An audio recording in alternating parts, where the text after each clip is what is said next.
Does the science behind this eco-friendly music festival actually work? An eco-friendly music festival has just taken place and the science behind it sounded really interesting. We Love Green's aim was to produce an event in Paris that was sustainable and created the least amount of waste possible. But did it actually achieve this, or was it all just talk? More. World Oceans Day, the UK events you can get involved with today. The organizers tried to stay sustainable by placing an emphasis on recycling, limiting the use of greenhouse gases, and coming up with ideas that would help us in our everyday lives. These initiatives worked for the most part. More. Rebecca Black wants to put Friday behind her and she auditions for the 4I'm So Much More Than That. They also focused on catering, which is one of the elements that produces a high amount of pollution, mainly because of the transportation of ingredients.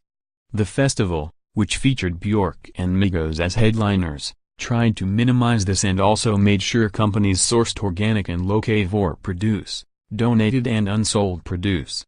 More. Your definitive guide to packing restrictions on flights this summer. The toilets at We Love Green were also very eco-friendly. Guests had to use a water-free urinal or a wooden hole and compost, which saved a massive amount of water. And then there were the plastic cups.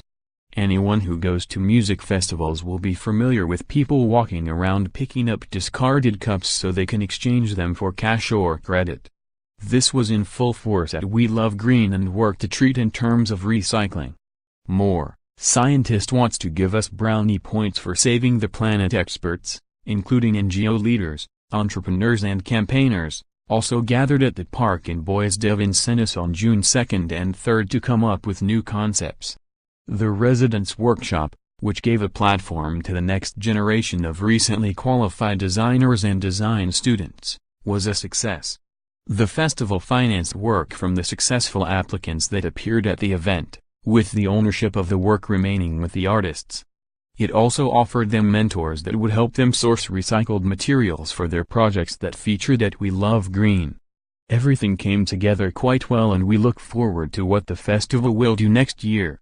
More. NASA finds building blocks of life buried in ancient dried lake on Mars. More. Final search for the Loch Ness Monster as experts comb the waters for his DNA.